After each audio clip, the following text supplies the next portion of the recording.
In front of me is OPPO Reno11 Pro, and today I would like to show you how you can apply Apple layout.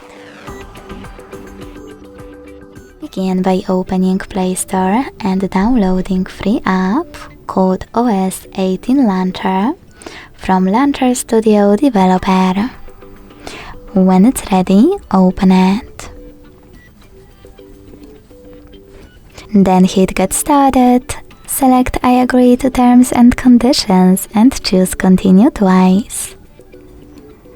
Now tap on while using the app and allow in all the other pop-ups. After closing an ad, you can finally adjust all of those options or do that later on. And to apply your new home app, tap on Set as Default and tap on iOS Launcher.